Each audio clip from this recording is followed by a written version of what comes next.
Oi pessoal, tudo bom? Hoje na aula de microbiologia e parasitologia, comigo, professora enfermeira Thaís Pereira, nós vamos abordar especificamente agora apenas parasitologia.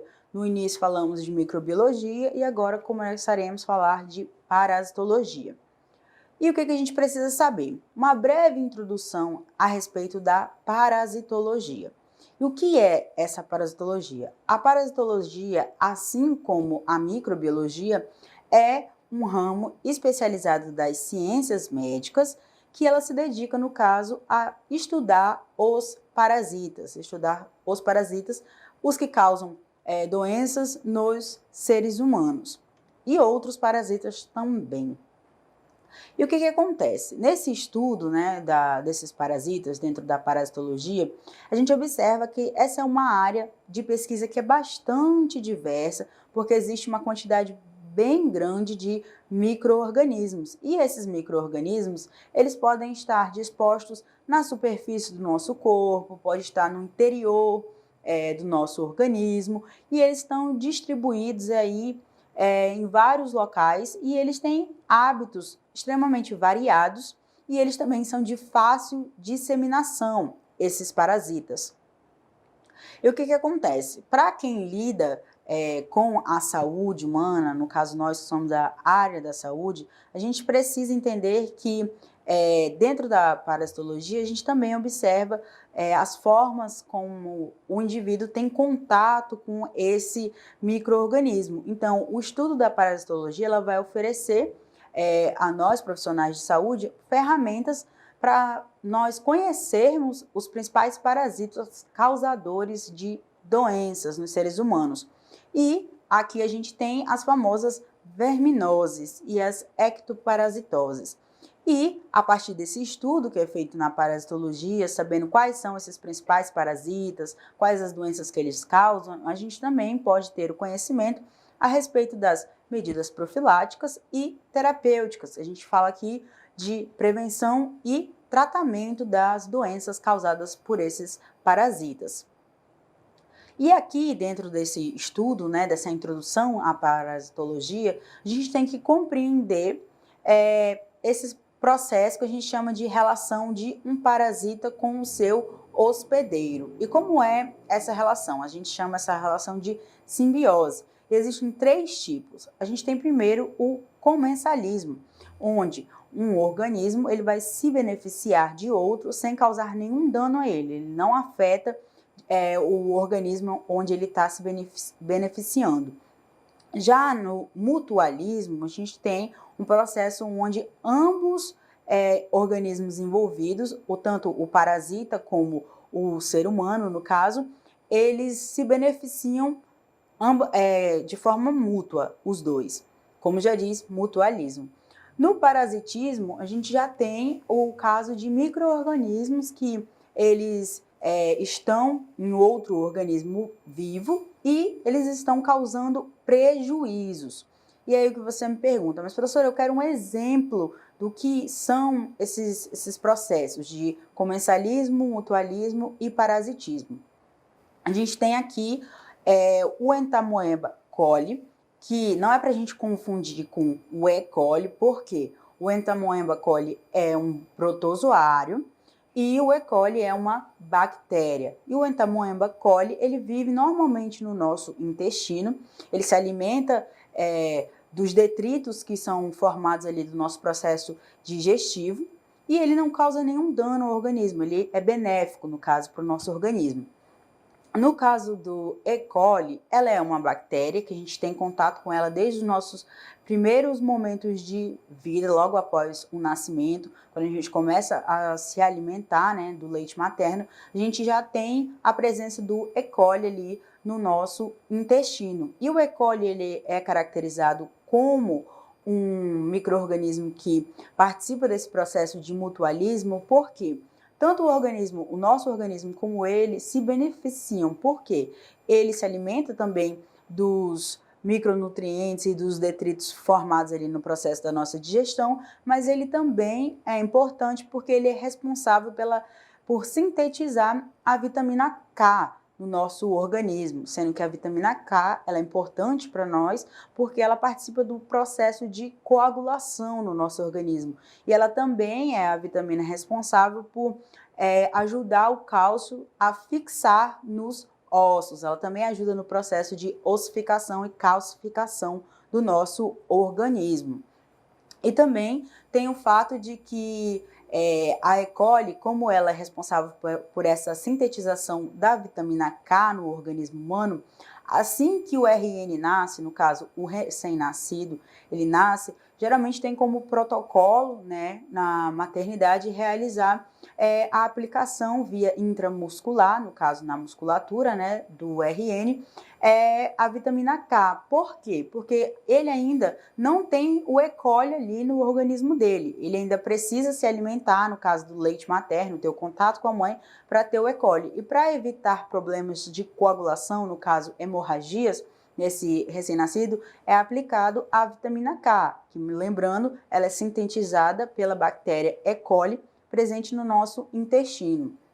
Já um exemplo de parasitismo, que é quando o organismo que se beneficia do outro, ele acaba causando prejuízo, a gente tem o Ascaris lumbricoide, que é, no caso, uma verminose, uma lombriga, que é causadora da doença chamada ascaridíase, que a gente vai estudar posteriormente a respeito dessa doença, que no caso ela é um parasita, que ela acaba causando dano ao organismo humano, porque ela se fixa na nossa mucosa intestinal e ela retira os nutrientes que deveriam ser absorvidos pelo organismo. Então, ela é uma verminose, né, que atua pelo processo do parasitismo. E quando a gente estuda a parasitologia, a gente se pergunta quem são esses parasitas. Para a gente aqui, as duas situações que envolvem os parasitas que a gente vai abordar no nosso estudo, a gente tem o filoprotozoa, onde a gente tem os protozoários, que a gente estudou lá na microbiologia, e esse filoprotozoa, no caso, os protozoários, como a gente também estudou na microbiologia, eles são do reino protista. E também aqui a gente estuda o filonematoda, onde ele é composto por todos esses que estão elencados aqui, onde tem os nematóides, tem o filo também Annelida, os plateumintos, que também alguns são responsáveis por causar doenças nos seres humanos, que eles estão dentro do grupo das verminoses, no caso as parasitoses. Também tem o artrópoda, que envolve os artrópodes, e no caso todos esses micro-organismos, no caso esses parasitas, que são responsáveis por causar algum tipo de doença no organismo humano, eles estão classificados dentro do reino animal. E o que acontece? Você ouviu aqui a respeito da parasitologia, o conceito e as relações entre os principais parasitas e o organismo humano. Mas por que é importante estudar a parasitologia? A gente precisa estudar a parasitologia porque ela é considerada, principalmente os micro-organismos, no caso os parasitas que fazem parte do estudo da parasitologia, eles são responsáveis por grandes adoecimentos da população. E segundo os dados da Organização Mundial de Saúde, a gente observa que cerca de 980 milhões de pessoas elas estão parasitadas pelo Ascaris lumbricoides, que é uma verminose causadora da ascaridíase. Além disso, a gente também tem 200 milhões de pessoas que estão acometidas pelo Schistossoma manson, que também é um parasita causador de doenças nos seres humanos, que é o causador da esquistossomose. E temos também 116 milhões, né, aproximadamente, de pessoas que já tiveram contato com o Trypanosoma cruzi, que é o responsável pela doença de Chagas. Além disso, dentro desse estudo da parasitologia, é importante a gente conhecer porque cerca de 50% das crianças elas são acometidas por algum tipo de parasitose intestinal, que também a gente conhece como verminoses. E além disso, a gente observa que no nosso país existe uma prevalência bem alta de pessoas que são acometidas por verminoses, que elas são acometidas por esses parasitas que a gente vai estudar no decorrer da disciplina. E a gente observa que a maioria das pessoas que são acometidas por essas verminoses, elas são crianças e pessoas que compõem a população pobre. Muitas vezes essa relação da presença de verminoses nos indivíduos, ela está bem relacionada com condições precárias de saneamento básico, habitação e educação. Quando a gente for estudar especificamente as doenças causadas por esses parasitas, vocês vão poder observar que muitas vezes a forma como as pessoas adquirem esse parasita tem muito a ver principalmente com essas questões precárias, essas condições precárias, principalmente de saneamento básico.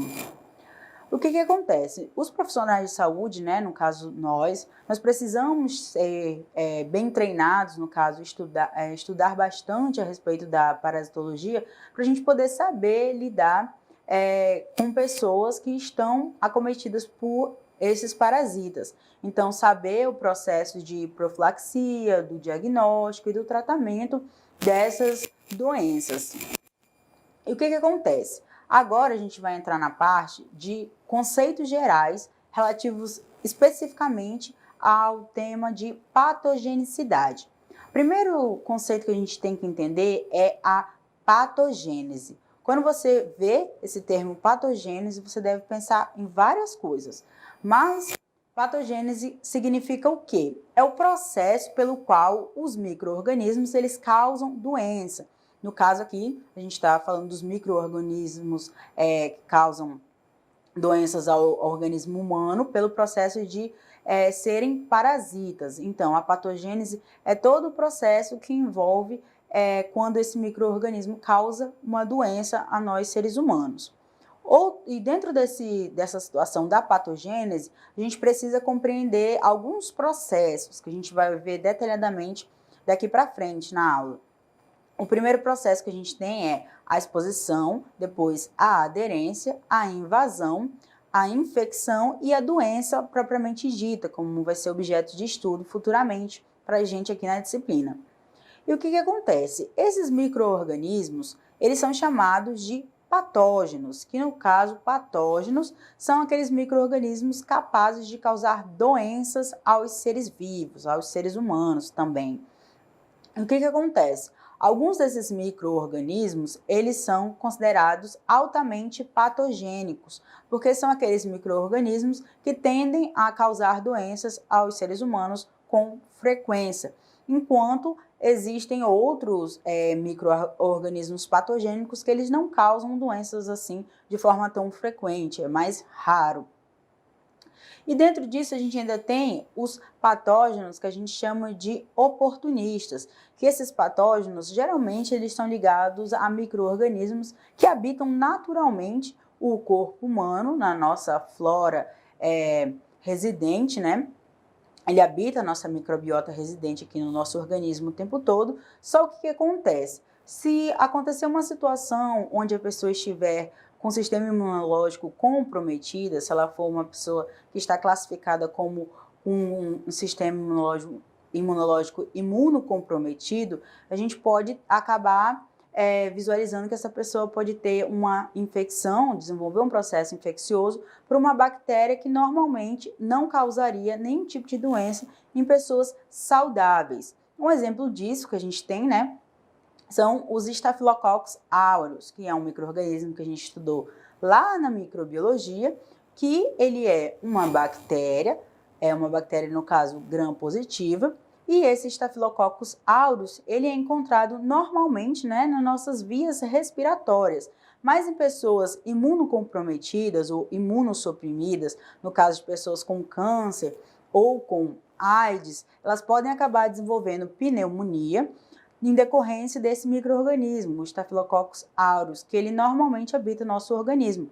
Porém, como estamos saudáveis, ele não causa nenhum tipo de dano. Já em pessoas imunocomprometidas, ele causa a pneumonia. Então, ele é um exemplo de patógeno oportunista. Outro conceito que a gente precisa ter em mente é a virulência.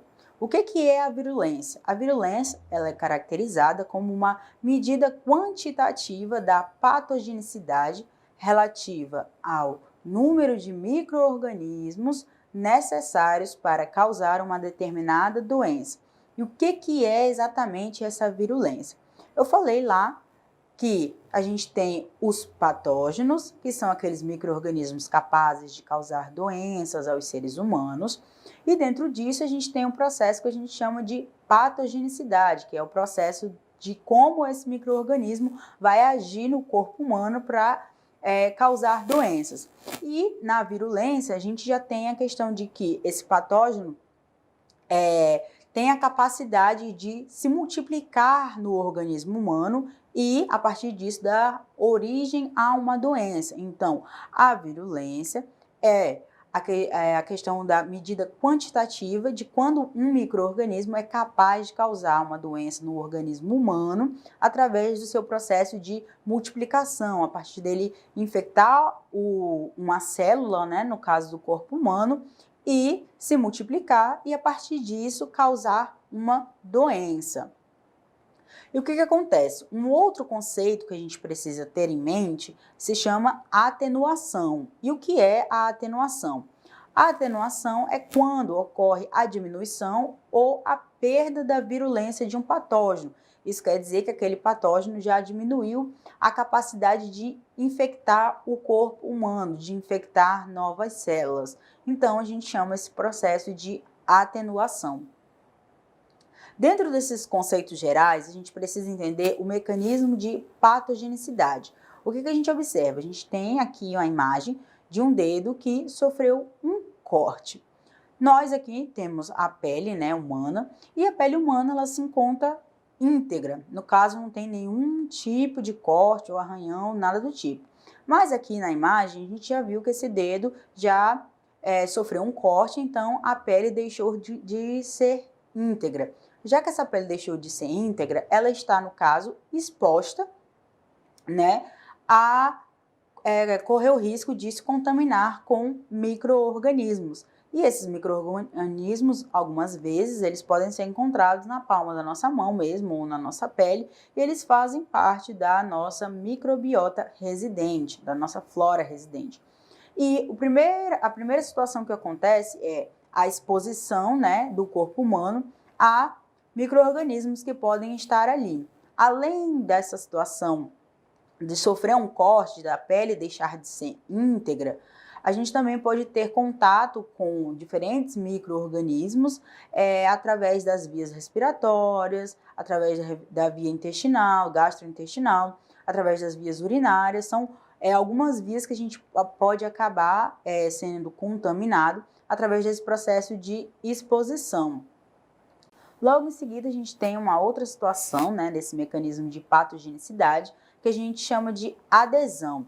Na adesão, esse micro-organismo entrou no nosso corpo, ele foi de encontro a uma célula e ali, né, ele observou que ele podia ficar preso ali naquela célula, se aderir à parede celular.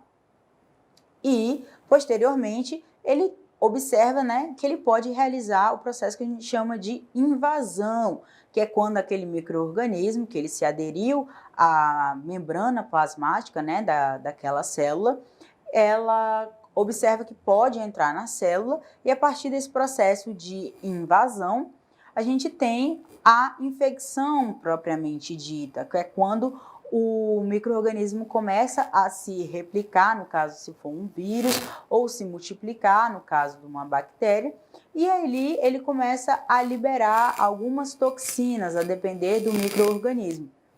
E a partir desse processo, a gente começa a observar os principais sinais e sintomas a depender do micro-organismo que entrou ali no nosso organismo e desenvolveu, né, essas etapas do mecanismo de patogenicidade. Importante lembrar que esse mecanismo de patogenicidade é um mecanismo desde a entrada desse micro-organismo no corpo até a saída dele do corpo.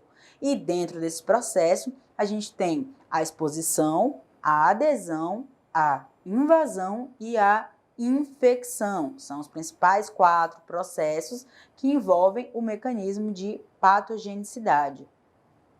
E o que acontece? Para a gente entender, né, como é que esses micro-organismos estão dispostos aqui no nosso corpo, a gente tem que entender no tópico 6.2 sobre a flora normal do corpo. Quais são os principais micro-organismos que naturalmente podem ser encontrados no corpo humano?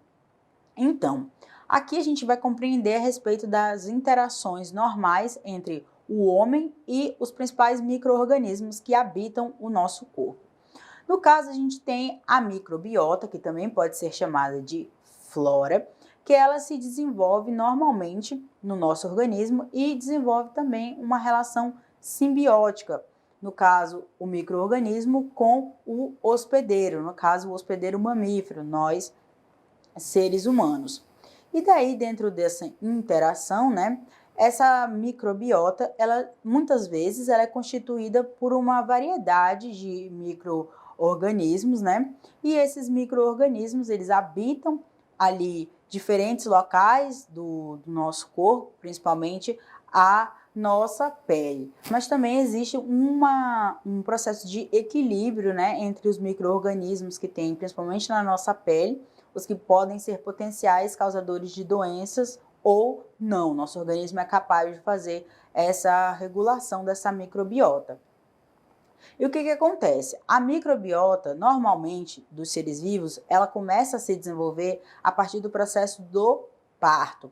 Ali no processo do parto, quando o recém-nascido ele passa ali pelo canal vaginal e assim que ele entra em contato com o mundo externo, ele já está entrando em contato principalmente com alguns micro-organismos presentes ali no canal vaginal e na vagina. E quando ele sai do corpo humano, ele encontra ali uma variedade de micro-organismos que vão realizar o processo que a gente chama de colonização nesse recém-nascido. Essa é a primeira forma como nós, seres humanos, temos contato com os micro-organismos e a partir daí que a gente vai desenvolver a nossa microbiota. E o que acontece? Como eu falei, né, assim que a gente sai do corpo da mãe, a gente começa a ter contato com os diferentes micro-organismos e a partir disso inicia um processo que a gente chama de colonização. Nós, os mamíferos, quando a gente sai do útero, que é naturalmente um ambiente estéril, isso quer dizer que é um ambiente com ausência total de micro-organismo, não tem nenhum micro-organismo lá, e quando a gente sai, né, do útero materno, a gente começa a ter a exposição com diferentes micro-organismos. E o que acontece? A pele, ela vai ser o primeiro local a ser colonizado, que é a primeira parte, né, no caso, onde o bebê, o recém-nascido, tem contato com o mundo externo, através da pele. Mas também os micro-organismos, né, da flora, que vai compor a flora do recém-nascido, ela vai começar também, além da pele, esses micro-organismos vão começar a ter contato através da cavidade oral, principalmente no processo da amamentação, e no trato gastrointestinal, que também é em decorrência do processo da amamentação. E ali, nesse processo da alimentação, né, do recém-nascido, começa a exposição aos micro-organismos existentes, né, principalmente no processo da amamentação e no contato corpo a corpo entre a mãe e o RN. Alguns micro-organismos que tem na pele da mãe vão para a pele do recém-nascido. Então, ali a gente começa a desenvolver a nossa microbiota, os principais micro-organismos que habitam a pele humana e os outros sistemas, no caso o gastrointestinal principalmente, começam a ter contato, né, a partir desse processo logo em seguida do nascimento, através da amamentação e depois pelo contato, né, entre a mãe e o RN. E o que acontece? Esses micro-organismos que compõem a nossa flora, né, eles estão sujeitos a constantes mudanças. Por quê? Alguns fatores, como a gente tem a idade, a alimentação, o processo de higiene, a questão hormonal, a regulação hormonal, podem ser situações que podem vir a alterar de forma positiva ou negativa o balanço, né, entre os micro-organismos, porque precisa existir um equilíbrio da quantidade de micro-organismos que habitam o nosso corpo, né, para ter esse controle e ter a capacidade, né, do próprio organismo realizar essa questão de verificar quanto de micro-organismo tem ali e se tem algum micro-organismo que é capaz de causar doenças, para impedir que esse micro-organismo que é capaz de causar doenças acabe se proliferando, né, e gerando doença. E o que acontece? Ainda sobre a flora normal do corpo, na nossa microbiota normal, a gente tem uma variedade bem grande de micro-organismos e, apesar de existirem vários micro-organismos que a gente conhece que naturalmente podem ser encontrados ali na nossa microbiota, tanto na nossa pele como na nossa boca, em algumas situações nos olhos, no trato intestinal, alguns desses micro-organismos a gente sabe quais são os que naturalmente estão ali, mas mesmo a gente sabendo que existem alguns micro-organismos que naturalmente podem ser encontrados nos seres humanos, essa população de micro-organismos ela varia muito de pessoa para pessoa. Então, a gente tem diferentes micro-organismos que podem habitar, né, o corpo das pessoas. Mesmo a gente sabendo que existem vários que habitam o corpo humano, alguns podem ser encontrados ou não nas pessoas, nas diferentes pessoas, no caso.